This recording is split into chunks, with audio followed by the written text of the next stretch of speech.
When kids just won't listen, parents often feel stuck between two choices: to give in or get angry. It's exhausting. We give you the top techniques directly from the experts, helping you on your path to a more peaceful, respectful, and joyful life with your kids. Jill Keefer is a yoga teacher who has a class just for kids. She also teaches yoga at a local public school through a program that I might be discussing in another episode. If you're at all like me, well, you might predict that a conversation with a yoga teacher would involve some magical energies and spirit animals, but we didn't go there. This is a conversation with someone who knows how to get kids to listen. She does that professionally and in a way that is often overlooked or missing from our culture in general. The good news for you and me and anyone who maybe hasn't activated their Kundalini recently, getting kids to listen does not require any superpowers or any magic. And lucky for me, it's totally fine if you can't touch your toes. What we will talk about is the power of movement, of breath, and something we are all capable of, including the children, sitting quietly with our eyes closed. Kids are emotional and sensitive, and I would venture that they are a little more connected to their bodies and its direct experiences than us older folks, which makes sense. We have a lot to think about, getting those bills paid. But for a lot of us, it's been years since we climbed a tree, since we tried to see how long we could hold our breath, or just rolled around on a mat on the floor. But getting a kid to listen to you means speaking their language. So rolling around on a yoga mat or playing little games with the breath, these are easy ways to remind ourselves what it was like to be a kid, and that can open some doors to communication. So I encourage you, all of us, to ask ourselves, how can I engage more with the physical and playful realms that the children know so well in order to connect and communicate and ideally experience more joy? All right, you've heard enough from me. Let's get into my talk with Jill Keefer. Jill, what do you love most about working with kids? I love their energy.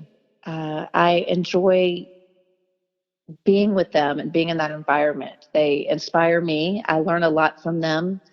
And I enjoy just watching them grow and being a participant in my class. They just have tons of energy, and I thrive on that. And what would you say is the main thing that you've learned from working with them? The main thing I have learned from working with kids is that they really do absorb everything in their environment. Sometimes they don't always talk about it or verbalize it, but they're like little sponges, and they really do absorb everything. And also, I believe that they really are looking for attention. They want your attention, they want love, and they want your time. That's what I've learned most. Yeah. More than anything else. I think those are the things that they really are looking for.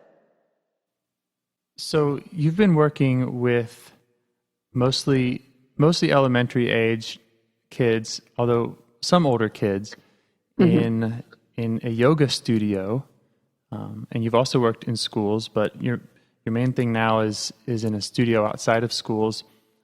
Tell us more about what that looks like and what specific challenges you have there.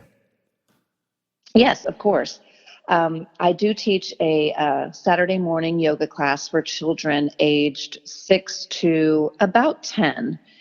And so that can create a challenge in itself, managing the different age groups. But I try to set up the environment as they walk in to be a calming environment. So, for example, I play music that's calming, or I might play a children's music. Um, I also have my classroom set up to with journals and crayons and these coloring books. They're mandala coloring books, and which is a form of meditation. They don't know that, but coloring is very calming and peaceful. You may notice that there are selling coloring books to adults right now to help them calm themselves out and build focus. So I set up my classroom so that when they walk in, they're coming into an environment of calming. So that's one thing that I do. And I set up kind of the rules at the beginning of class. I just teach them about respect for themselves and others. And so we learn that we just stay on the mat, and we'll play a little game where we stick our mats to the floor and they don't move. So we pretend that we're putting glue under the mat and we pat it down and we roll our bodies from the front of the mat to the back of the mat, and it's glued down, and we respect other people's mats. We don't go on their mat unless we have permission to do so. So just teaching them about that behaving in class is a form of respect for yourself and others.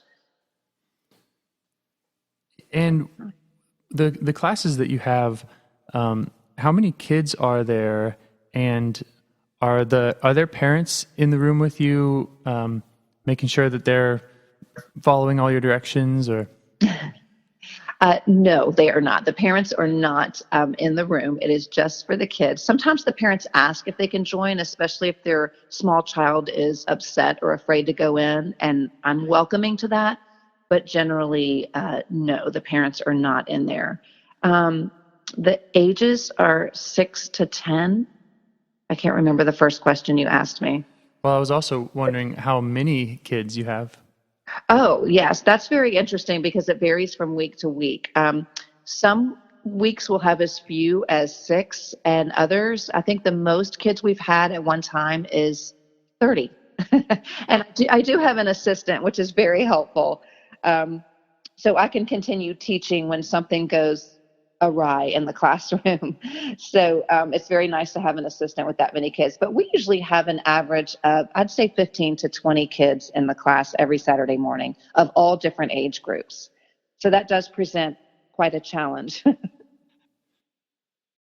So, what are some of the challenges around having all of the ages all together? Well, you might have a 6-year-old who is very shy or maybe missing their mom. There's a lot of that separation anxiety when they're really young. They're not very mature to sit still and follow directions. And sometimes with the older kids, I have the challenge of making them feel welcome and not feel like they're in a babyish type class. When I have kids of all the same age, it's easy to have a theme that is geared towards that age group, which is why I started a teen class and I begin at ages 10 for the teens. So it's usually a preteen age, around 10 years old, that goes up to 15 or 16. So yeah, it's a challenge to try to engage a 6-year-old in the same class as a 10-year-old. That is one of my biggest challenges. But I do try to, I do have strategies to include the older kids. Sometimes I have them assist me in the class, or maybe sit next to one of the smaller children and maybe help them, kind of like a buddy system. And that's been very successful. I know you were saying to me recently that some of the kids are, they have different needs. You know, you might have kids who are ADD or on the autism spectrum. Yeah. Do you find that it's harder to get them to follow the directions, and how do you handle that? Yes, Yeah. absolutely. It is my biggest challenge. I have different strategies. I I think a lot of that behavior is them looking for attention. So the most successful tool I have is to have that child come to the front of the classroom and be the teacher. I will give them an opportunity to teach their favorite yoga pose, or I'll let them pick the game that we play that day, or maybe be the leader of the game. And another challenge I have is sometimes when we play games, and let's say they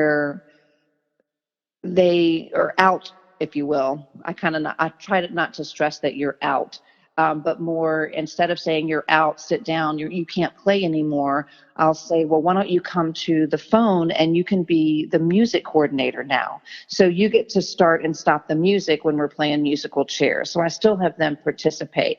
And I think that that's the main thing with the high energy kids is giving them the attention that they look for. That's what they're looking for when they're acting out. So I find it very successful to give them that attention. And um, do you find that that takes away from the other kids, or are the other kids feeling, oh, that kid got attention, so I should act up too, or Yes, absolutely. sometimes? That does happen Uh, in the class sometimes. So I just remind them that, we don't have time for everyone to be the leader today, but everyone will eventually get the opportunity to participate in the class in some form or fashion. Um, so I just try to make everyone feel included. One other thing that I like to do at the beginning of the class, because it's Saturday morning, they're all filled with energy. hmm. And a lot of times I'll begin my class with what we call Sangha in yoga. And it's really just a gathering of the community. So we start with a little talk. I have them introduce themselves. They say their name, their age, and where they go to school. And if there's something to share, sometimes I'll just ask them if they have something exciting to share with the class, or maybe I'll pick a topic of the day. Tell me your favorite season and why. So sometimes they'll have a topic to answer, and it gives them the opportunity to get what they want to say out. And it gives them attention and focus on them. And another thing that I've learned and why that's so successful is that they make friends in the class. Oh, I go to that school too. Who's your teacher? And they end up the next week sitting together and they make friends. And I'll see after school the parents are talking to each other and they're making a play date. The cutest thing that I ever see with these friendships developing is at the end of the class when we're in our shavasana or deep relaxation. I see them holding hands, and they may have just met that day in class. So that's really rewarding for me as a teacher to see friendships form like that. Yeah, that's sweet. Yeah. Is the yoga class very high energy? I know that some types of yoga are very aerobic and others are much more meditative. Which one are you using more of? It varies from week to week. Hmm. Every time I think I have a wonderful plan and a theme for the class, as soon as I get in there and read their energy, I might have to throw my plan out the window. My favorite backup is games. They all want to play games, and it's always a way to get their energy out. But I do have some games that are calming and some games that are more high energy. So I kind of read the energy when they come into the classroom, and sometimes I'll even try my theme and see how it's working. But the funny thing about kids is that they're very honest. I immediately know if my plan is working or it's not working. And a lot of times they'll just say, I don't like this. I don't teach yoga for 1 hour. I'm fortunate to have the hour so that we can have the sangha to begin. We can color, we can chat, we can get to know each other. And then I just do about 10 minutes of yoga. That's it at the most. I teach them yoga. We do breathing exercises, but then we play. We like to play games. I want them to enjoy yoga. And I'm not very structured in my class as far as teaching a class for an hour of strictly yoga. We do a little bit of yoga. We repeat poses so that they learn them from week to week. And I just usually try to incorporate a game or some sort of fun. And I think that that really engages everyone. I know sometimes with me, if a kid says, I don't like this is boring, especially if I'm trying really hard to make a fun environment, I can get a little agitated by that. How do you handle it when a kid says that to you? That it's boring? Or that they want to do, that they're not enjoying the activity. I'm fine with it. I'm like, okay, then let's do something else. What would you like to do? Is it game? I mean, like I said, games are always my go-to. It's something everyone enjoys doing. And usually they know that we're going to end our class. Before Shavasana, we'll usually play a game or two. And sometimes if it's not working, if my class is just not working at all and they're just not into yoga that day, we will do nothing but play games. But all of my games are related to yoga. So I change the games that they play on the playground at school into yoga games. For example, they love to play four corners at school. So someone is a counter and they're counting to 10, and corner 1, corner 2, corner 3, or corner 4 is where they go. And if the person that's counting calls out their corner, they may be they're in or out. So what I do is have a yoga pose in each corner. So no matter what corner they go to, they're practicing a yoga pose. And I'll say, this is tree pose, this is downward dog. And then there's always one corner where they can go and make up their own pose. So games always reel them in, but they're still practicing yoga. I always keep my class yoga themed, but we can have fun and not be so structured when it comes to that. Of all the things that you're doing with them, you're doing breath work and kind of meditation, games, yoga. What are you hearing from them or hoping that they're taking home and using outside of the class most? Yes. The most important thing that I want them to take from a yoga class is the breathing exercises, which we call pranayama in yoga.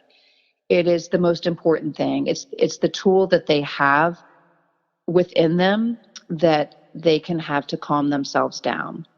Children live in the part of the brain that's the flight or fight syndrome, the amygdala.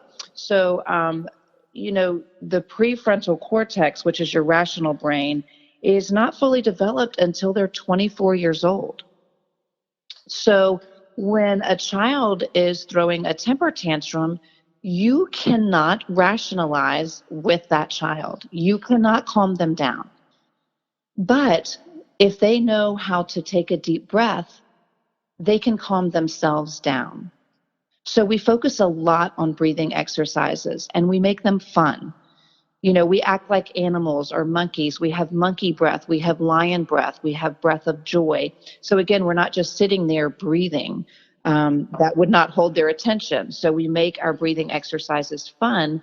But I always remind them that that's the one thing that I want them to remember the next time they're afraid. Maybe they have a test that day at school. Take a deep breath and say something positive to yourself. I will do well on this test. I have prepared and I'm going to take a deep breath. And it's amazing what that deep breath does. And it has been studied. It is scientifically proven to biochemically change you. It releases endorphins and it reduces the stress chemicals. And so this isn't just a lot of yoga woo-woo. It's actually been scientifically proven to change your biochemistry. It lowers your blood pressure and calms you down. So that is the one tool that they all have within them. It's just that we all take our breath for granted. We don't focus on it. We don't, practice breathing exercises. So taking that deep breath, which you've heard all your life, take a deep breath, is simple, but it's very effective. And that is the one thing that I want the kids to take away from my class, is to learn how to calm themselves down. When that kid on the playground is really getting in their face and all they want to do is reach back and hit them. That's their natural instinct. They're kids. They're living in that part of their brain where you're making me angry, I'm going to punch you in the face. That they can come back to the breath. I'm going to back up and I'm going to take a deep breath. I'm going to count to 10, and they're not going to hit that kid. And that falls under pranayama. Pranayama, that's the breathing exercises. So if I were going to teach myself or teach a kid this, and I'm not feeling like I'm qualified to teach this, would that be something you could talk us through real quick, what that exercise might look like briefly? Sure. One of the breathing exercises I do is called balloon breath. And sometimes I'll have like a balloon or a ball in the classroom, or I have this real cool little ball called a Hoberman sphere. And it's one of these things that you can expand really big and then it contracts really small. So I use that as an example for balloon breath. Or I'll just have them say, put your hands on your belly. And I want you to breathe in and feel your belly expand. So it expands and they open their arms like they're holding a huge ball. And then when we breathe out, the ball goes back in and becomes really small. So we're either using a ball or a balloon. And we breathe in and then we breathe out. And that's more something I would start the class with. Now, if we're wanting to have a little fun with the breath, I might add a lion's breath. And this is really good for the kids because it lets out your frustrations and you breathe in through your nose and we get on our hands and knees and pretend we're lions. And then as we breathe out, you stick your tongue out really far and make a big ha sound with your breath. And they really think that's fun and they giggle. We do breath of joy, which involves hand motions where we breathe in and bring our arms in front of us. We breathe in again and bring them out to the side. We sip in another breath of air and reach them up over the head. And then we exhale and fold forward over the legs. And that's a fun one that they like too, because it gets them moving and then it also connects them with their breath. So the whole idea of pranayama is to help them connect with their breath. And do you have a way of, you were saying that you'd like for them to be able to take that breath, before they get in a fight on the playground. Is there a way to cue that, to have them remember that at the right time? I just remind them in class that, there's going to be a moment in your life where you're going to be scared, where you are going to feel stress in your life, that butterfly in your stomach feeling. Anytime you're just feeling not right in your body, come back to your breath. Go to your room and close the door and just sit down and take a deep breath. Or maybe go to your favorite place, and maybe it's your backyard under a tree, and just sit and breathe. So I just try to remind them so that when that opportunity presents itself, they remember it. That's the one thing I just reinforce in every one of my classes. So when they're about to take that test and they're feeling that, stress in their body, the anxiety, they remember, oh, yoga, breath. So I just hope it becomes an instinct because it's reiterated every week in class and we practice every week. And I remind them that yoga is not just for this classroom. It is not just for this hour. You can take yoga out into your life and it can really have positive effects on your life outside of the room. I'm imagining probably unethical to create those stressful situations and have them practicing their breath, making them fight each other. Yeah. Well, I have had some of the kids come back and tell me, Miss Jill, I remember to take a deep breath before my test last week. And I said, well, did it help you? Yes, it did. It helped me a lot. So I love to hear the stories that, they actually are listening sometimes to what I say. And it's nice to hear those stories. So again, I just try to reiterate it. And a lot of times it's the parents that will say, come back and tell me about the positive effects that yoga has had on the kids in school. And there's actually been studies that the children who benefit from yoga in schools have had reduced detentions, reduced behavior issues, a lower amount of kids skipping school or dropping out of school. So yoga has had tremendous benefits on those that are fortunate enough to have yoga in the school system. So, for a parent at home who maybe doesn't have access to a yoga class and isn't feeling qualified to teach breathing exercises, are there any other practices you'd recommend that people can do at home?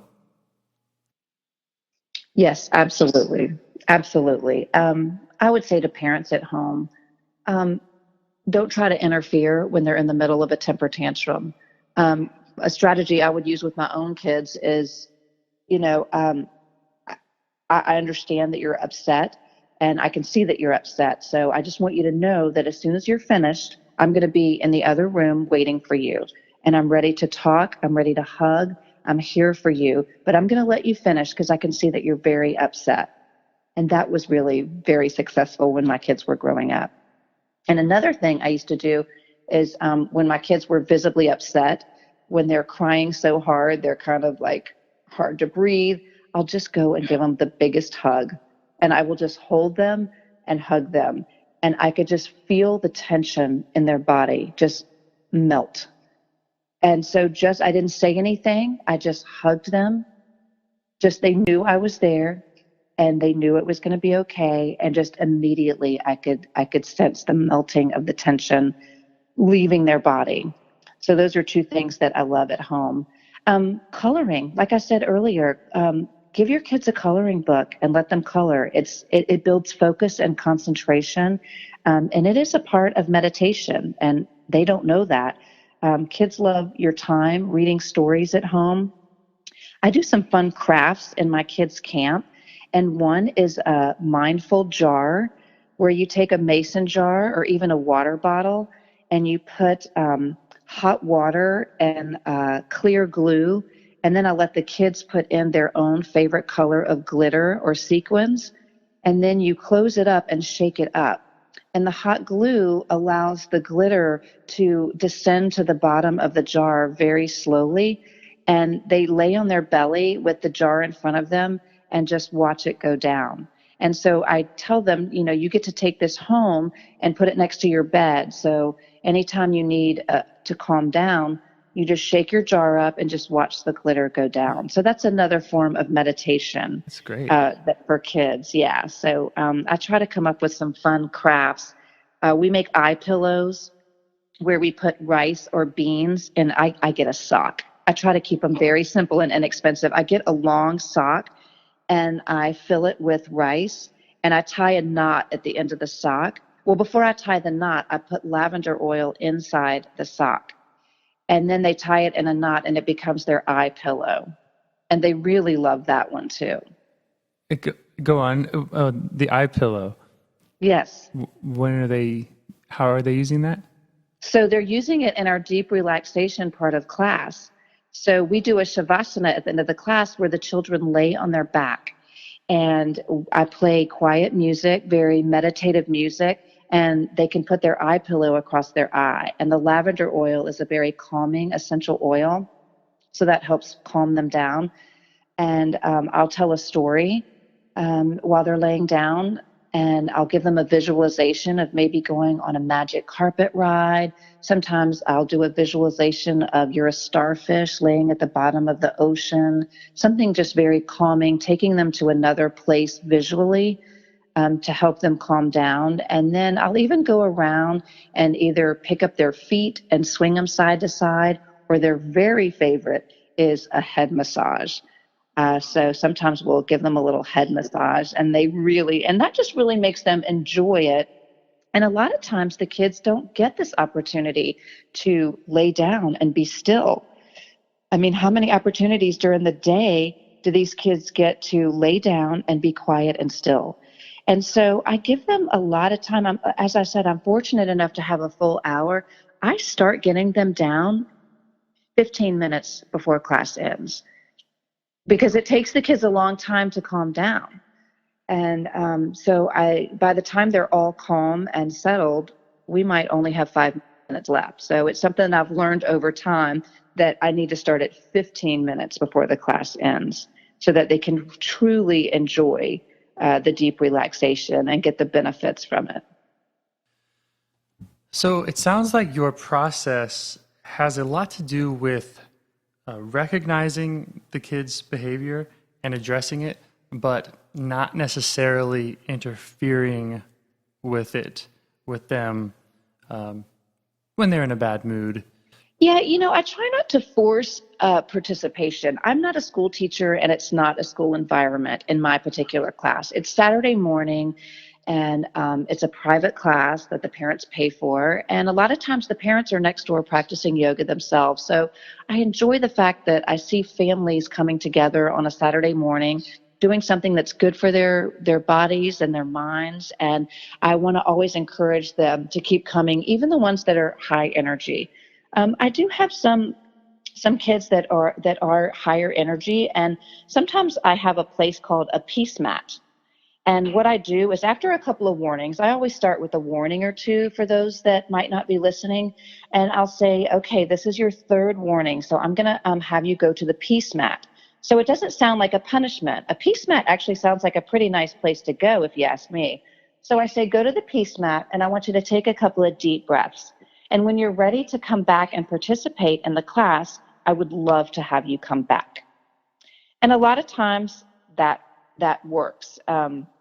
So sometimes I'll just stand in mountain pose, which is just standing at the top of my mat, and I'll just wait for the kids. I'll look around, and I'll wait for them to come to the position. Or I might say, I'll reinforce the positive behavior.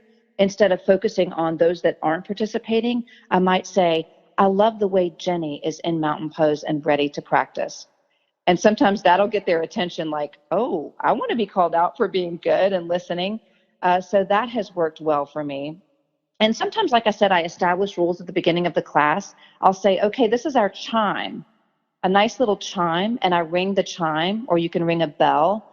And they love that sound. It's again, here's sound meditation coming into the class. And I say, every time you hear the chime, I want everyone to go into child's pose. So let's say we're in the middle of the class and everything's kind of going crazy and they're all starting to lose attention and kind of get, disengaged in what I'm doing. So I'll just ring the chime, and and then they all go into child's pose. And so that's always worked really well. So sometimes just setting those boundaries at the beginning of the class can be very successful, but pointing out the positive behavior rather than the negative behavior. So instead of, stop talking, Brian, I'll say, please turn to face the front of your mat. So, or redirecting their attention. And sometimes I'll just say, you know what? Your behavior is very distracting, and that's not acceptable in our yoga class. So, please pay attention and come to the top of your mat. So just teaching them about respect, and I think that's been very helpful and positive in my class. And so much of your practice with them is around calming activities, like with the coloring book or with the psychedelic hourglass with the glitter, which sounds really fun. Yeah. Fun, but also relaxing. Exactly. And that's what I want them to. I want them to come and have fun, but I want them to learn those tools that they have within them. That, you don't have to buy it for your child. It's already within them. They just have to learn how to access that. I'm also very compassionate towards the kids because I only have them for 1 hour. I do sympathize with school teachers that have them for 8 hours. That's a little more challenging.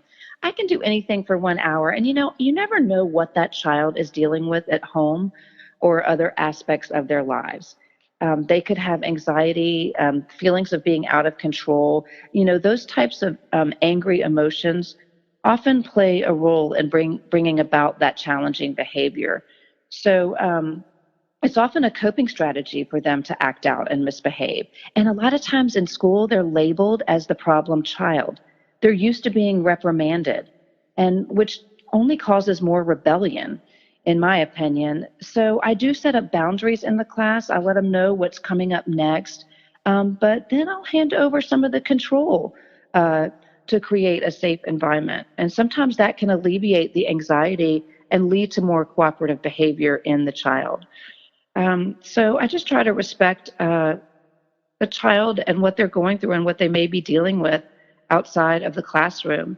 Maybe their parents are not together anymore and they're struggling with a divorce, or maybe they have a disability. Maybe they're on the spectrum or dealing with ADHD or autism. So that's a challenge for this child, and it's hard for them to behave and to listen and be still. It's hard for any kid to be still. So I try to work with the different energy levels in the class, and over time, it's been 8 years. I feel like I've become more successful in giving those children the attention that they need. So, what resources for people at home do you recommend most? A lot of times it's as easy as going to the library and checking out books on yoga, breathing, meditation. It's easy enough for a parent at home to go to Google to look online. You can Google yoga for children, yoga poses, breathing exercises for children, yoga crafts. So there's endless amounts of things online that are good resources to learn how to engage your child at home with some of these yoga practices. And with something like a breathing exercise, it's not like you need to ask your doctor if you can take a deep breath. This is the type of thing that someone could just try, and if it works, great. If it doesn't work, try the next one, kind of thing. Yeah, and just have visual aids or make it playful. Let's pretend we're elephants. Let's breathe in and let's bring our trunk up over the head using your arms together, and then splash yourself on the back with a big sound. So that's the big exhale that's kind of letting out any frustrations. And then take a big inhale and raise your trunk up over your head. And as you exhale, bring your trunk down. So I think it's important to make it fun. Yeah. So tell us, where can we learn more about you and or any upcoming events that you have going on? Yes, thank you. I teach at Holy Cow Yoga Studio, which is in West Ashley, and I am there every Saturday morning at 9:30. The ages range from 6 to about 10 years old, and once a month I do a teen class, which starts at about 10 years old and goes up to 16, 17. And I really enjoy that. That's once a month, and you'll just check the website at Holy Cow Yoga, and all of the classes are listed. And that's a special event that we do once a month, and it changes every month. Sometimes the date changes, but it's always on a Saturday at 12:30 in the afternoon. I'll post a link to that, Holy Cow Yoga. Great. I know we jumped around a little bit in this conversation. Is there anything that you wished we talked about that we didn't touch on? No, I think, like I said, the one thing is, kids are already flexible. I work on, as far as their physical body, I try to build strength. I think that that's what kids are lacking, not flexibility, which is the opposite of adults. We're usually the ones that are not flexible. So I try to build strength in my class, and I try to have fun, mostly have fun, and then, of course, breathing and meditation. I'm trying to introduce pranayama and meditation in a way that kids can relate to make it fun, but also something that they can take home with them. All right. Well, thank you so much for your time and wisdom. It was really nice to have you on the show. Yes, thank you so much. I really enjoyed it, Okay. James. Thanks for having me. All right. We'll post those links, and see you next time. We'll see you at the studio sometime. Absolutely. All right. Thanks so much for having me. Thanks again. Bye-bye. Bye.